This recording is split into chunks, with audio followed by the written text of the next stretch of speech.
दोस्तों सबसे पहले बात करते हैं कि आप मनाली पहुंच कैसे सकते हैं। मनाली पहुंचने के मैं 5 तरीके आपको बताता हूं। पहला है फ्लाइट। मनाली का जो नियरेस्ट एयरपोर्ट है वो है कुल्लू मनाली एयरपोर्ट, जो भुंतुर में स्थित है। वहां से कुल्लू का डिस्टेंस 10 किलोमीटर और मनाली का डिस्टेंस 50 किलोमीटर है, लेकिन बहुत एक्सपेंसिव हो जाता है फ्लाइट से मनाली पहुंचना। मैं आपको सबसे सस्ता तरीका बताऊंगा। दूसरा तरीका है रेलवे। नियरेस्ट रेलवे स्टेशन है चंडीगढ़, पठानकोट और कालका। चंडीगढ़ से मनाली की दूरी 291 किलोमीटर, पठानकोट से 298 किलोमीटर, वहीं कालका से 282 किलोमीटर है। अगर आप ट्रेन से आने के इच्छुक हैं तो आप देश के किसी भी कोने से इन तीनों में से किसी भी सिटी में पहुंच सकते हैं। वहां से आपको बसेस के ऑप्शन मिल जाएंगे। अगर आप वॉल्वो बस चाहते हैं तो वो भी अवेलेबल है, जिसके चार्जेस 1000 रुपए से 2000 रुपए तक रहेंगे। चाहे तो ऑर्डिनरी बस ले सकते हैं हिमाचल प्रदेश की, जिसमें 500 से 600 रुपए चार्ज लिया जाएगा चंडीगढ़, पठानकोट या कालका से मनाली तक का। ये भी एक बेस्ट ऑप्शन रहता है अगर आप सस्ती यात्रा करना चाहते हैं तो। तीसरा एक तरीका है कि आप अपनी बाइक, कार या टैक्सी लेकर आ जाइए, लेकिन इसमें भी काफी ज्यादा खर्चा हो जाता है। अगर आप अपनी बाइक, कार या टैक्सी लेकर आते हैं तो मनाली में एंट्री करने से पहले आपको ग्रीन टैक्स देना होगा। अगर आप बाइक लेकर आते हैं तो आपको 100 रुपए ग्रीन टैक्स देना होगा। अगर आप 5 सीटर कार लेकर आते हैं तो 200 रुपए का ग्रीन टैक्स देना होगा। इससे ज़्यादा बड़ी कार लाते हैं तो 300 रुपए ग्रीन टैक्स पे करना होगा। वहीं बसेस और टेम्पो ट्रैवलर को 500 रुपए ग्रीन टैक्स पे करने के बाद ही आपको एंट्री मिलेगी मनाली में। चौथा तरीका है कि आप किसी ट्रैवल एजेंट के थ्रू अपने टूर को बुक कर लीजिए। वो भी एक तरीका है मनाली को एक्सप्लोर करने का। पांचवा और सबसे बेस्ट तरीका है बस। बसेस में आपको ऑप्शन मिल जाते हैं कि आप वॉल्वो से चले जाएं, सेमी वॉल्वो ले लें या फिर ऑर्डिनरी बस। वॉल्वो बस की किराए की बात करता हूँ तो 1400 रुपए से लेकर 2450-2500 तक का टिकट बनता है वॉल्वो बस में, जो काफी ज्यादा कॉस्टली हो सकता है। मैं आपको एक तरीका बताता हूँ कि आप ऑर्डिनरी बस से भी मनाली जा सकते हैं। दिल्ली से मैं अगर बात करूँ तो दिल्ली से भी ऑर्डिनरी बस चलती हैं, चंडीगढ़ से भी ऑर्डिनरी बस आपको मिल जाएंगी। ऑर्डिनरी बस और वॉल्वो बस में अंतर सिर्फ एसी का और नॉन एसी का होता है। सीट्स थोड़ी सी ऑर्डिनरी बस में और सेमी वॉल्वो बस में डिफरेंट होती हैं, लेकिन किराया भी बहुत कम होता है। मात्र 600 से 700 रुपए का किराया लगता है दिल्ली से मनाली का ऑर्डिनरी बस में। अगर आपको सबसे सस्ता तरीका जानना है तो वही सबसे सस्ता तरीका है। इसकी बुकिंग आप ऑनलाइन भी कर सकते हैं, ऑफलाइन भी ले सकते हैं। ऑनलाइन बुक करने के लिए आप HRTCHP की वेबसाइट online-hrtchp.com पर जाकर ऑनलाइन टिकट बुक कर सकते हैं और अपनी सीट को रिजर्व कर सकते हैं। तो ये था तरीका मनाली पहुंचने का। 5 अलग अलग तरीके मैंने मनाली पहुंचने के बताए। जो आपको बेस्ट लगे आप वो कर सकते हैं। आप देश के किसी भी कोने में हैं, आप इन्हीं 5 में से किसी एक तरीके से मनाली पहुंचेंगे। चॉइस आपकी, बजट आपका। दूसरी चीज, मनाली पहुंचने के बाद आती है माइंड में होटल। होटल बुक करने के भी 3 अलग अलग तरीके हैं। आप ऑनलाइन होटल बुक कर सकते हैं। ऑनलाइन अगर आप अभी भी चेक करेंगे तो 1000 रुपए से लेकर मैक्सिमम रुपए तक के होटल आपको मनाली में देखने के लिए मिल जाएंगे। और अगर आपने किसी ट्रैवल एजेंट के थ्रू पूरा टूर बुक किया है तो वो अपने होटल में आपको स्टे कराएंगे। तीसरा और सबसे बेस्ट ऑप्शन है कि आप ऑन द स्पॉट होटल को बुक करें। देखिए, अगर आप इंडियन हैं, हिंदुस्तानी हैं, तो आपके अंदर एक क्वालिटी तो जरूर होगी बार्गेनिंग करने की, और बार्गेनिंग करना सबसे बेस्ट है मनाली जैसे शहर के अंदर। आप होटल्स में भी बार्गेनिंग कर सकते हैं। जी हाँ, आपको मात्र 500 रुपये में मनाली में बहुत शानदार रूम मिल सकता है अगर आपके अंदर थोड़ी बार्गेनिंग करना और सर्च करने का टैलेंट है तो। माल रोड के आसपास बहुत सारे होटल्स हैं। उन होटल्स में प्राइस बहुत ज़्यादा नहीं है। वहाँ आपको 500 रुपये में भी बहुत शानदार रूम मिल सकता है। ऑनलाइन जिस रूम की चार्जेस आपको 1000-1500 देने होते हैं, वही आपको ऑन द स्पॉट 500 रुपये में भी मिल सकता है। बट डिपेंड करता है सीजन पर। अगर आप ऑफ सीजन में जाते हैं, जैसे जुलाई से लेकर अक्टूबर तक, तो आपके पास ऑप्शन है कि आप on the spot he hotel book कर लीजिए। बट अगर आप पीक सीजन में जा रहे हैं तो बेस्ट है कि आप ऑनलाइन होटल बुक करें। ऑनलाइन होटल बुक करते वक्त हम भूल जाते हैं कि वहाँ से मेन रोड यानी मेन माल रोड की दूरी कितनी है। कभी कभी बहुत ज़्यादा डिस्टेंस पे हमारा होटल होता है और हमें लोकल साइट्स को विजिट करने में काफ़ी प्रॉब्लम होती है। ऑन द स्पॉट अगर हम बुक करते हैं तो ये सब चीज़ें हम इजीली देख सकते हैं। तो जो तरीका मैं आपको बता रहा हूँ ये बेस्ट है। ऑफ सीजन में अगर जाते हैं तो ऑन द स्पॉट वहीं से होटल बुक कर सकते हैं। सवाल उठता है कि कितने दिन का टूर बनाएं। ये भी एक अहम सवाल है। मेरे हिसाब से, मेरे एक्सपीरियंस के हिसाब से 2 दिन और 2 रात सफिशिएंट है मनाली के लिए। कोशिश करें कि मनाली आप अर्ली मॉर्निंग पहुंच जाएं ताकि वो दिन आपका काउंट हो जाए। आप लोकल साइट्स विजिट कर सकते हैं। 2 रात रुके, 2 दिन रुके, आप पूरा मनाली कवर कर लेंगे। चलिए, अब मनाली पहुंच गए, होटल बुक कर लिया। अब बात आती है लोकल साइट्स को विजिट करने की और वहाँ पर कितना खर्च करेंगे, कैसे उसको एक्सप्लोर करेंगे। सबसे सस्ते तरीके मैं बताऊंगा आपको मनाली को घूमने का। जिस दिन आप मनाली पहुंचेंगे, आप चाहें तो उस दिन वहाँ की लोकल जो आसपास की साइट्स हैं उनको विजिट कर सकते हैं, जैसे Hidimba Devi temple, club house, Manu temple, Vashishtha temple.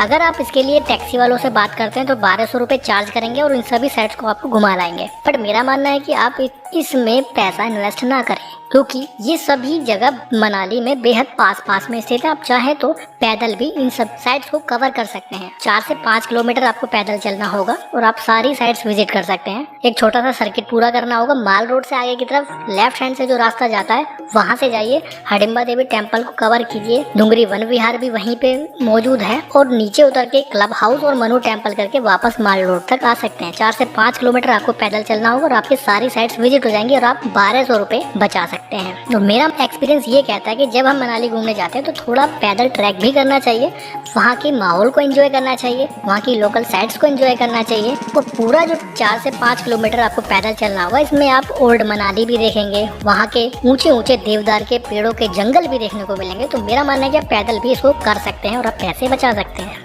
Hadimba Devi temple में कोई एंट्री टिकट नहीं लगता है। डुंगरी वन विहार में एंट्री टिकट लिया जाता है। 8 साल से छोटे बच्चों के लिए 5 रुपए का और एडल्ट के लिए 10 रुपए का चार्ज लिया जाता है। बच्चों के लिए और बड़ों के लिए सभी के लिए बहुत अच्छी जगह आप एंजॉय कर सकते हैं। उसके बाद अगर आप क्लब हाउस आते हैं तो क्लब हाउस में एंट्री टिकट 25 रुपए है एडल्ट की और 10 साल से छोटे बच्चों के लिए 10 रुपए की एंट्री टिकट है। क्लब हाउस में आप एडवेंचर एक्टिविटी भी कर सकते हैं। इंडोर एक्टिविटी और आउटडोर दोनों ही एक्टिविटी आप कर सकते हैं, जैसे zip line, boating, river crossing, snowball. बहुत सारी एक्टिविटी क्लब हाउस में ही होती हैं। आप डे 1 में इन सब चीज़ों को कवर कर सकते हैं। अगर आप मनाली आते हैं तो मेरा एक्सपीरियंस ये कहता है कि क्लब हाउस जरूर जाइएगा, तब आपकी ट्रिप आप अच्छे से एंजॉय कर पाएंगे। तो ये सारी राइड्स आप पैदल ही कवर कर सकते हैं। आपको किसी भी तरह के ट्रांसपोर्ट पर पैसा खर्च करने की जरूरत ही नहीं है। डे 2 में आप सोलांग वैली जा सकते हैं। बेस्ट और सबसे अच्छा ऑप्शन है कि आप सोलांग वैली भी जाएं। सोलांग वैली जाने का क्या तरीका है? अगर आप टैक्सी हायर करते हैं तो 1200 रुपये वो चार्ज करेंगे राउंड ट्रिप का। अगर ऑटो बुक करते हैं तो 600 रुपये राउंड ट्रिप का चार्ज करते हैं। टैक्सी में ज़्यादा लोग आ जाते हैं, ऑटो में मात्र 3 ही लोग आएंगे। आप चाहे तो बाइक भी हायर कर सकते हैं। 500 रुपये से लेकर 1500 रुपये तक की बाइक पर डे के रेंट पर आपको मिल जाएगी। 150 से 200 रुपये का पेट्रोल उसमें लगेगा एक्स्ट्रा और आप सोलांग वैली जा सकते हैं। और एक ऑप्शन है, आप हिमाचल प्रदेश की जो बसेस हैं रोडवेज, उनसे जा सकते हैं। मात्र 20 रुपये का टिकट लगता है। सोलांग वैली आपको वो ड्रॉप कर देंगे। चॉइस आपकी, बजट आपका जो अच्छा लगे वो बुक कर दीजिए और उसी से चले जाइए। लेकिन एक ऑप्शन आपको मिलता है, ऑटो से जाते वक्त आप सोलांग वैली के साथ साथ वशिष्ठ टेम्पल भी कवर कर सकते हैं। ऑटो वाले को आपको 100 रुपये एक्स्ट्रा देने होंगे। वो 600 प्लस 100 700 रुपये में आपको Solang valley plus Vashishtha temple भी कवर करा देगा। सोलांग वैली जाते वक्त रास्ते में ही एक अलग रास्ता है जो वशिष्ठ गाँव तक जाता है। वशिष्ठ गाँव में ही वशिष्ठ टेम्पल और राम टेम्पल है। वहाँ पर गर्म पानी के कुंड भी हैं, आप उन मंदिर में भी दर्शन कर सकते हैं। चलिए बात करते हैं सोलांग वैली की। सोलांग वैली की दूरी मनाली से 14 किलोमीटर है। बहुत अच्छा रोड बना हुआ है। आप बाइक से भी जा सकते हैं। आप अपनी कार लेकर आए हैं या अपनी बाइक खुद लेकर आए हैं तो उससे भी जा सकते हैं। बहुत सारी एडवेंचर एक्टिविटी सोलांग वैली में होती हैं। अगर आप अपनी गाड़ी, कार, बाइक कुछ लाए हैं तो कोई पार्किंग शुल्क सोलांग वैली में आपको नहीं देना पड़ेगा। रोड साइडेड पार्किंग है, वहीं पे खड़ी करनी होगी और आप सोलांग वैली में एंजॉय करने जा सकते हैं। अगर आप स्नोफॉल के सीजन में आते हैं तो बहुत सारी एडवेंचर एक्टिविटी वहाँ पर एक्टिवेट हो जाती हैं, जैसे स्कीइंग। 2000 रुपये चार्ज लिया जाता है पर कपल का, जिसके साथ guide plus snow dress available होती है। अगर आप सिर्फ स्नो ड्रेस लेना चाहते हैं तो 250 रुपये देना होगा आपको। स्नो ड्रेस प्लस शूज आपको दिए जाएंगे, आप बर्फ में एंजॉय कर सकते हैं। इसके अलावा अगर आप पैराग्लाइडिंग करना चाहते हैं तो 1600 रुपये शॉर्ट हाइट पैराग्लाइडिंग का चार्ज है और ज्यादा हाइट से आप पैराग्लाइडिंग करना चाहते हैं तो 3200 रुपये चार्ज लिया जाता है। रोप वे सोलांग वैली में अवेलेबल है।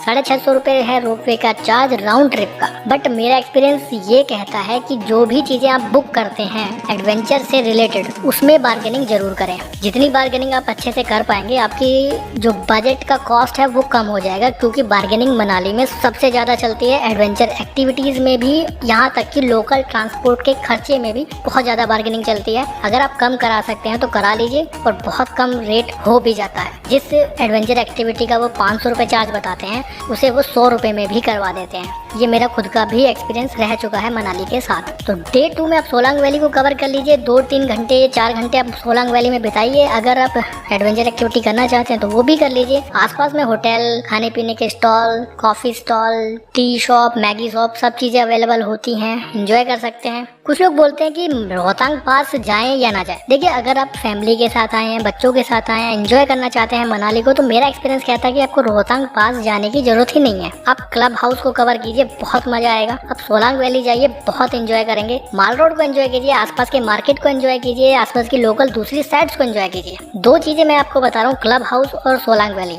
अगर आप ये दोनों कवर करते हैं तो आपकी मनाली ट्रिप बहुत मजेदार होने वाली है। आपको रोहतांग पास जाने की जरूरत नहीं है। रोहतांग पास में कोई एडवेंचर एक्टिविटी नहीं होती है, सिर्फ बहुत ज़्यादा स्नो होती है सर्दियों के मौसम में, इसीलिए लोग उस वहाँ जाते हैं। लेकिन बहुत ज़्यादा ट्रैफिक जाम भी वहाँ पर हो जाता है, बहुत ज़्यादा हेक्टिक हो जाता है। पूरा दिन आपको लग जाता है रोहतांग पास ट्रिप के लिए, क्योंकि 50 किलोमीटर दूरी है मनाली से रोहतांग पास की। 50 किलोमीटर जाना, 50 किलोमीटर वापस आना, यानी 100 किलोमीटर आपको गाड़ी में ही रहना होगा और जर्नी बहुत ज़्यादा हेक्टिक हो जाती है अगर आप फैमिली के साथ जाते हैं। तो मेरा एक्सपीरियंस कहता है कि आपको नहीं जाना चाहिए। रोहतांग पास जाने के लिए आपको परमिट भी बनवाना पड़ेगा। अगर आप खुद की कार लेकर आते हैं तो 500 रुपये में परमिट बनता है रोहतांग पास जाने के लिए। उसको आप चाहे तो ऑनलाइन बनवा सकते हैं, चाहे तो वहाँ पर SDM ऑफिस से भी बनवा सकते हैं, या फिर वहाँ पर जो टूरिज्म एजेंट होते हैं उनसे कांटेक्ट करके भी आप परमिट बनवा सकते हैं। अगर आप वहाँ से टैक्सी हायर करते हैं तो 2500 रुपये चार्ज करेंगे वो आपको रोहतांग पास घुमा कर लाने का। परमिट वगैरह की टेंशन सब उन्हीं की रहेगी। ऑटो अवेलेबल नहीं है। बस से जाते हैं तो 70-80 रुपये टिकट होता है एक आदमी का, लेकिन बहुत ज़्यादा हेक्टिक हो जाएगा।